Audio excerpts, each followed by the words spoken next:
Still talking flood matters, the federal government has presented the National Plan document for flood disaster management, revealing that implementation of the recommended actions will require over 3.4 trillion naira.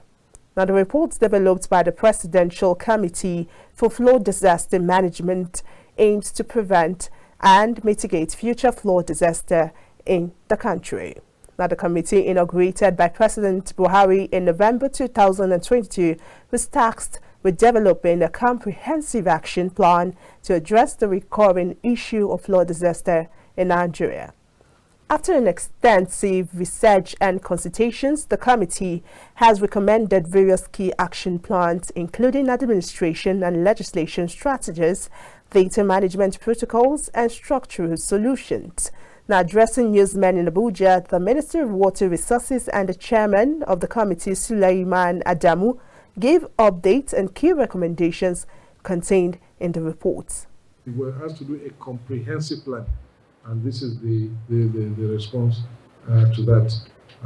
So it covers everything from pre-flood up to the end of flood, and for medium and long-term solutions, technical and non-technical, and administrative and legal issues that need to be handled. There are some new features that have been introduced. One is, for the first time, we are trying to categorize our floods.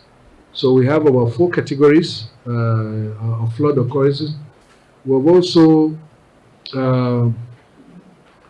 you can see even from the committee that the military is here. Part of in every country in the world, as you know, when we have these major disasters, the military is involved.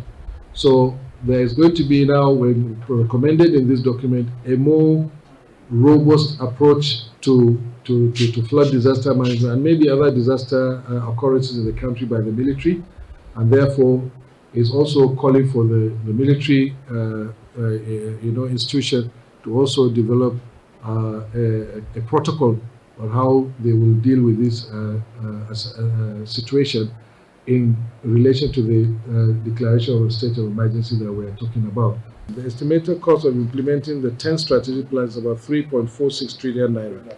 That's $7.69 billion US at today's rate. But some of these plans may not, some of the interventions may not be ready for implementation to maybe in another 5-10 years' time, and of course the cost will change.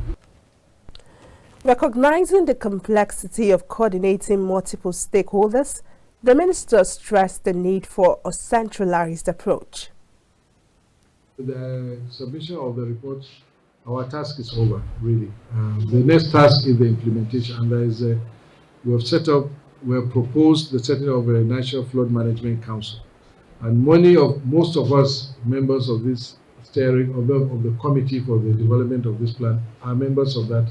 So the implementation will be overseen by that, will be coordinated by, but the coordination that we've saying there is a need for a central coordination team. And so it's up to the next government to establish that council to be headed by the Vice President. 2022 flood was not caused by Lagos. It was the unprecedented rains that we have in our country. We have our own resource here that made that possible. Every agency that has to deal with flood issues has been identified in this flood plan, and their responsibilities defined. But let me also make it clear to you that there is no way you can stop flood. It's a natural disaster. There is no person, it's an act of God. Nobody has control. Floods will come. What is important is we have an early warning system and we're prepared for the situation that will come. There can be some flood mitigation measures, some plans on rivers. You can do river training, you can do dikes, you can do all that. But you cannot control the volume of water that is coming in place. And we are saying that even the measures that we need to take, they need a long period of time for us to be able to establish them. So this plan takes care of everything as best as we can humanly do. And then we leave the rest to God. Meanwhile, the successful execution of the national plan is expected to enhance Nigerians' capacity to prevent and respond to flood disasters, thereby protecting the well-being and livelihoods of its citizens. The implementation phase will begin on the assumption of the new administration.